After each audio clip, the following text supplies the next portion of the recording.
J-Mac Sports 24/7. I am J-Mac. Thank you for coming to the channel. I'm going to do this real quick. Um, we got another victory. Turkey Day. We beat the New York Football Giants 8-3, sitting pretty good for the playoffs. Still have a good opportunity to be division champions or retain our championship. We will, we have a game still over the horizon with the Filthy Eagles, and so depending on what they do from here and till we play again, we still have that opportunity. Um, so what I like to talk about very quickly is our offense and offensive line and our defensive line. But before I get into football, I do want to talk about a little basketball. My North Carolina Tar Heels, man, God, we lost two in a row. So we no longer have the first place status, and somewhat I think that's a blessing because the target. Well, North Carolina, being North Carolina, always have a target on the back and pretty much get their best shot. Just like the Cowboys get the best shot from every team that we play, we get their number one shot. But then when you have the number one ranking on over hanging over your head, that puts some pressure on your team, especially early in the season. So I like the fact that I think I saw one poll we had a major drop in rankings to Tar Heels basketball team, the men's basketball team to I think 18, which is okay. I think this is where we need to be at, and I think that take a lot of the pressure off. You can pretty much play within yourself. I think Pete Nance is really a good acquisition, but he's no Brady Manick. The two games that we lost, those Brady Manick games. Brady Manick would have been in prime position to hit threes in crucial situations that we did not hit threes or score a basket. So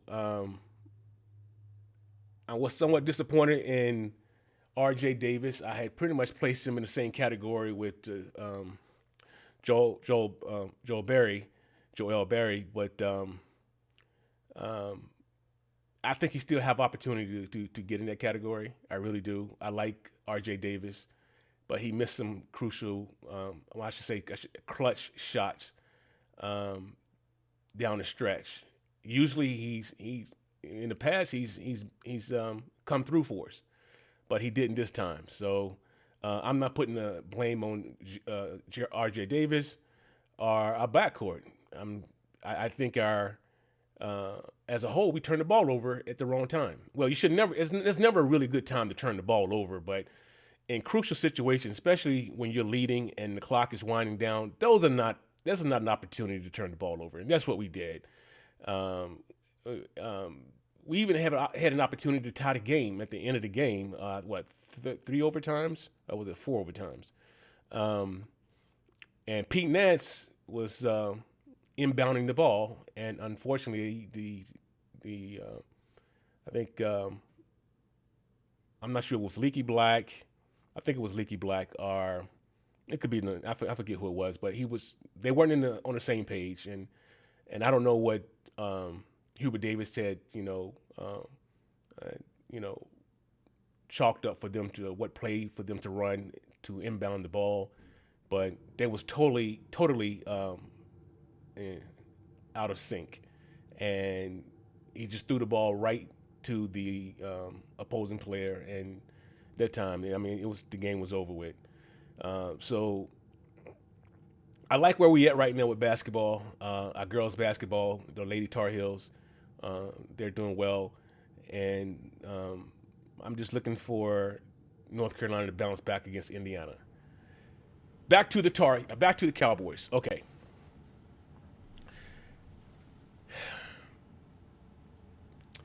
I really think that we need to get better at pass blocking.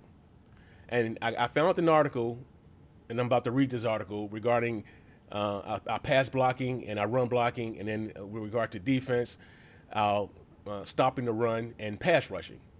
And it's like night and day for both sides, for both the offensive and defensive lines. So that's some encouragement there, and then there's some hope there. I found this really cool article. Daniel Ruppert, that's his name, Daniel Ruppert. The Dallas Cowboys are sitting in the driver's seat for the playoffs at 8-3, and while the offense is ranked highly, there are some odd things going on with the defensive and offensive lines. We've seen this team able to run on offense, but the passing has been up and down. On defense, the pass rush is getting home often, but against the run, it has struggled. Looking at the win rates, the Lions are polar opposite in what they are good at. For example, pass rush win rate. It's how often the pass rusher can beat the blocker within 2.5 seconds. Run stop rate is beating his blocker so he's in better position to stop the runner. Disrupting the pocket or running lane by pushing his blockers backwards. Containing the runner such that he must adjust his running lane. Or recording a tackle within 3 yards of the line of scrimmage. And that is, again, the definition for run stop win rate. The first stat is the pass rush win rate. The Cowboys lead the league with 45 sacks, an average of 4.1 sacks per game. They are sixth in hurry percentage, fourth in quarterback knockdown percentage, and first in pressures and pressure percentage. All of these stats put the Cowboys fourth in pass rush win rate, and technically tied for third with the Broncos. The only teams with better rates are the Rams in first and Filthy Eagles in second, and it's close. However, the run stop win rate is a completely different story with the Cowboys. The team currently sits sixth worst at points expected by the defense. Basically, it means the run defense contributes minus 20.72 points, and that's not great. They are ninth in yards per game given up, ninth in yards per rush given up, and 11th in total yards given up. The Cowboys sit 13th in the league in run stop win rate, only 2% above the bottom two teams, the Bengals and the Chiefs. And I guess if you want to take any positives from that, the Chiefs, they're leading the league with Super Bowl possibilities to win a Super Bowl, and they're pretty hot right now. So that's good company. Even is that like a oxymoron? It's bad good. The Dallas Cowboys offensive line, and on offense, the run block win rate is really good, 74%. Good for third in the National Football League. The Cowboys are seventh in rushing yards, fourth in rushing touchdowns, seventh in yards per game, and ninth in expected points with 20.06 points added with the running game. The offensive line can run block and run block very well. However, with all defensive fireworks and rankings, the pass block win rate is the complete opposite of the run block win rate. Right now, the Cowboys sit tied for dead last with the Bengals and Colts in pass block win rate with 47%. Looking at the statistics, the Dallas Cowboys are 16th in yards per attempt in passing, 17th in passing touchdowns, 22nd in passing yards, a complete opposite performance in their run blocking. I think there's an asterisk there or somewhat a caveat there. Dak Prescott has not played the full season as a starting quarterback this season. We had Cooper Rush, and Kellen Moore scripted the game for Cooper Rush and to be more of a running team, and so there was really not long balls in the offense during the Cooper Rush tenure as a starter. So I think that's somewhat skewed, that stat there with regard to passing. So it is what it is. I've always said I don't think we're going to do well if we don't um, stop the rush on defense.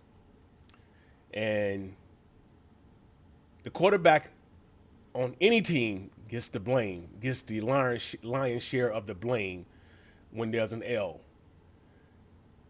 When you're the starting quarterback for the Dallas Cowboys, it's not even the lion's share.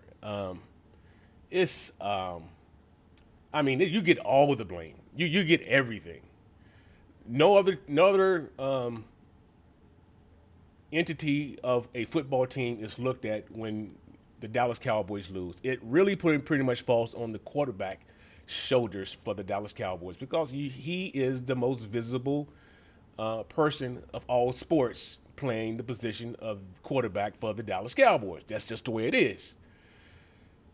And so, but if you really do some critical thinking, if you look at it over the years, and I'm talking 27 years, I mean, we had Tony Romo, and I think Tony Romo was a fantastic quarterback, but we have not always had fantastic defenses and to be able to stop an opposing team from scoring. We have been able to put up points, lots of points. We have been able to put up lots of points over the years, but we have not been able to stop teams in crucial situations on money downs, I like to call them. Money down when we last played the Eagles. I mean, Eagles was prime for the taking. They were prime, but that was a Cooper Rush game, right? And we had a chance to win that game. But our defense was unable to stop the running game of the filthy Eagles.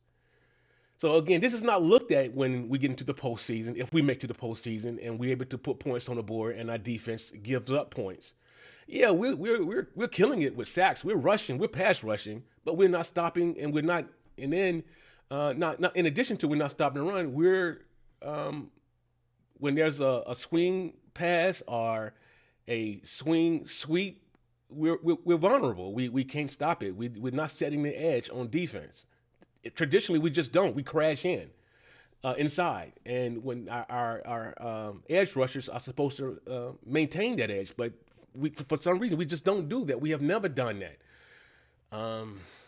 for many years. So our offense is gonna get better. Um, we are primed to get OBJ. Unfortunately, there was some media. He was in the media again with regard to this airplane thing. He was removed from the airplane. Before I elaborate further on that, I'm going to say this with regard to being on the airplane. I think it should be a federal offense if you're removed from an airplane from being disruptive. I want OBJ to come to the Dallas Cowboys. I want him to line up with CeeDee Lamb and Michael Gallup. I think, and then we have Noah Brown. Hey, he only improves us. We only get better, and we need it as we about to finish this second half of the season. But just I don't care who you are, what position you hold, how much money you have. When you get on the plane, there's already some anxiety there. Most people don't enjoy flying, and if you disrupt flight in some way because you want to, infringe your beliefs, what you feel is not right or whatever, it should be a federal offense. I mean, we need to curtail this. We need to stop this from happening right now. I mean, flying should not be. I mean, as I said, it's going to be tense already. But you should not have to. I mean, you're worrying about jackers. Now we're worrying about domestic issues of people not getting along with flight attendants or flight stewardess or whatever they're called right now. When you get on a plane, act like you like an adult. Act like a damn adult. It's just. So, but what I think what I'm reading about Odell, he fell asleep on the plane, and I think he didn't want to fasten his seatbelt when was asked to, and I mean, there was no threatening, I don't think, of doing bodily harm to a passenger, another fellow passenger or crew member, but just follow the rules, man. I mean, when you don't like rules, that's fine. Rules are there to not be liked, but they are there to be followed. Follow the rules and then make changes of the rules you dislike, but still follow the damn rules no matter what circle you in. Follow the rules. You can't go breaking rules because you don't like them. You just follow. If in school you don't like certain rules in school, all right, then you try to protest in the right way. I don't know. We have to have a society of rules. If not, then it's chaos, anarchy. And only the fittest gonna survive, and not many people gonna survive in that type of environment. All right, I'm done rambling on about this. I'm happy that we're going to get. I mean, I don't know for sure, but it looks like the tea leaves are saying that on the streets that the boys going to get Odell, and it's just gonna make us better. And again, we won't win anything if we don't stop the run. Our run defense don't stop the run, and it looks like the Eagles want to do that with their running quarterback now. I'm gonna do a video on America's team very soon. I've been putting some material together. I hadn't really uploaded it yet. Uh, the Eagles won again, and they only lost have one L. And like I am very fortunate. I am very fortunate, blessed. Thank you, Lord Jesus, to have two awesome sons. My daughters are awesome just as much, but I'm going to talk about my sons right quick because they were both, and I say this now. My one son don't like me saying this. They were both brought up the right way to be Dallas Cowboy fans. But my one other son, who I love, my oldest son, who I love dearly, is an Eagles fan. And I didn't comment, but I just did a little emoji with a laugh. When the Eagles won, he posted America's team. When the filthy Eagles won, he put America's team. So, unfortunately, the Dallas Cowboys are the most watched team in NFL history. They are the most hated team in NFL history. They're the most beloved team in NFL history. The Dallas Cowboys did not self-anoint them to be the Dallas Cowboys, America's team. The Cowboys did not say, all right, we America's team, and then it became America's team. Like my son did with the Filthy Eagles and some did with other teams. I've heard, Pittsburgh Steelers fans call the Steelers America's team. The Denver Broncos is America's team. Even the Buffalo Bills, America's team. The Miami Dolphins, America's team. It don't even sound right. It doesn't. It just doesn't sound right. But so I'm going to do a little history on America's team. Like I said, I've been putting some material together, and I just have not been able to do it because of I had the flu, and then the holidays came. Had to get ready to take the family down to the greatest state in the union, which is North Carolina. Again, I had not had a chance to really do that, and I have to get ready to go take my daughter to an appointment soon. So I just wanted to get that out that no, the Filthy Eagles are not America's team, even though you may wish, because they are not the most watched team. They don't sell out on the road like the Dallas Cowboys do. The Dallas Cowboys, again, can be 1-16, as they once were 1-15, and still sell out, or have the most views. But this Thanksgiving Day, the most watched game ever, NFL game ever on a regular season. When you see that, immediately preceding that, you're going to see the Dallas Cowboys name. That's just the way it is. I know you guys, the haters, who are the haters, hate our fan base because we can recite our history and the present and history. You hate that, and you want us not to talk about our history, our chips, our Hall of Famers. You don't want us to talk about that, because For the most part, it's many teams cannot, one up us. It's not, in many categories. You just can't. And as a fan, is it our fault? Is it as a fan? Is it our fault as a fan? I don't know. No, it isn't. It is not our fault. You choose. I chose your team for whatever reason you chose your team. All right, and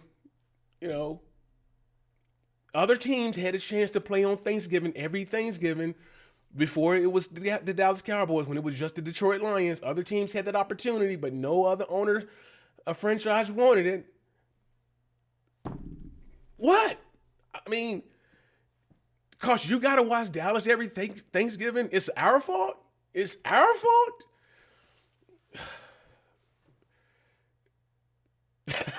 How is that our fault that you have to watch Dallas every Thanksgiving? Dallas sell out, and so many people love Dallas and so many people hate Dallas. The Cowboys. That our players more than you know your own player names. Think about this for a second. The nonchalant football fan, or the average football fan, or the casual football fan who don't watch football as intently as you and I do, know the Dallas Cowboys and can recite their team names. Okay, history can go back, decade after decade, and talk about the Dallas Cowboys. And they don't even watch Dallas. They don't even, maybe not even like Dallas, but don't watch football. Period. How do you put that on the shoulders of the Dallas Cowboys fan base? How do you do that? All right. I did want to show up the Stephen A. Stephen A. had the top 5 in the league as of November 29th, 2022. His top 5. Do you agree? Yeah. Do you agree? You know what time it is? I'm going to be on time for this one, right? The A-list. You know what time it is? It's my top 5 teams for the NFL following week 10. Here's the deal. The list is fluid. It's fluid, all right? Are you listening to me, Keyshawn? Let's go to number 5 on the list. Give it to me right now. Bam! The Philadelphia Eagles. Why? Because I'm not impressed with what the hell I'm seeing. That's why I usually have them number 1 on my list throughout these weeks, okay? Because they were undefeated, even though they lost the game to the Washington Commanders a couple of weeks ago. Last 3 weeks, I have not been impressed with how I have seen them play defensively. They're still one of the top 5 teams in the National Football League, but the bottom line is I need to see them play better and more consistently, defensively and specifically in the second half. Yeah. I don't see that right now, and because of that, I believe that the players for the start today, with the Eagles playing the way that they have looked over the last 3 weeks, the Cowboys would actually beat them. You say that? What? Right now. Who beat them? So what? Who? What? That's why I got them at my number 5. Not out of the top 5, but at number 5. Let's go to number 4 on the list. Please give it to me right now, please.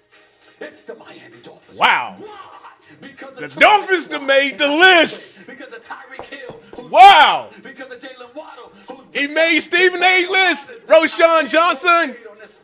This reality. The Dolphins made the list, Johnson. When Tua starts and finishes a game this season, the Miami Dolphins are undefeated. Okay? They're in first place in the AFC East. We got to give love. Woo! The offense is not just explosive, but scary as hell. Because you don't want to deal with Waddle and Tyreek Hill. They top 4, y'all. They top 4. Let's go to number 3 on the list. Please give it to me. Bam! Bam! Cowboys. Why? Because the defense is real. The defense travels. It goes after the quarterback. Now, you can run on them, but you damn sure don't want to be in a situation where you got to pass on them or you going to get your feelings hurt because they're going to do something to you. Led by Micah Parsons. Offensively, Dak is Dak, and he's playing well. But we see CeeDee Lamb elevating. We see Michael Gallup. I like what I saw him do against Green Bay. We see what Tony Pollard is doing. Ezekiel Elliott didn't look too shabby last week. The reality of the situation is, right now, I'm not saying this is the last because the list is fluid. It's fluid. But the Dallas Cowboys are a top 3 team in the National Football League. I'll be damned if they're top 2, though. Give it to me right here, please. Bam! The San Francisco 49ers.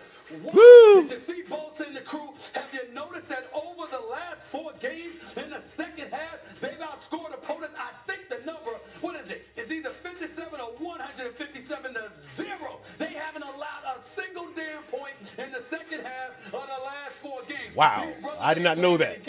They rough riders. I understand porn star Jimmy is their quarterback. I did not know that. But Kyle Shanahan is no joke. Debo Samuels is no joke. George Kittles is no joke. And that brother Christian McCaffrey was a big time pick. This playoff gonna be something. This postseason gonna be something. A great job that he's doing. They are tough. They are rough. They are skilled. They are experienced. And they are hungry. The San Francisco 49ers are a top 2 team. Yeah. I'm scared of them. I'll be honest with you.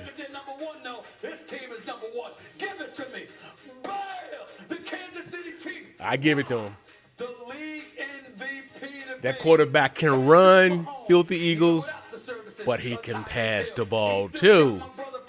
He's what they call a quarterback, filthy Eagles. They have a true quarterback, not a running quarterback. And the defense isn't terrible. Right now, they can say what they want. Nobody, and I repeat, nobody, not even the Cowboys in the way they get after a quarterback, wants to be in a situation where the game is tight, it's on the line, and Patrick Mahomes is handed the football. You got Andy Reid and Eric Bieniemy along with you.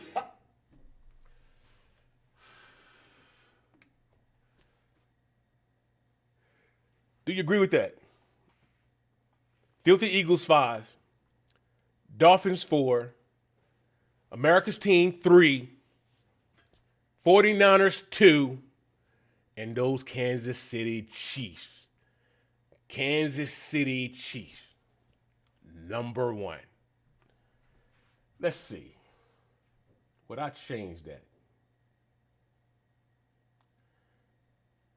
I'm being honest with you. I would put the Dolphins at 4 and the Filthy Eagles. I'm sorry, the Dolphins at 5, and I would switch those around and put the Filthy Eagles at 4. But I mean, you can argue both ways. There's argument for both ways. But dog, look where them boys at. I mean, well, he's just one analyst, Stephen A. I just like,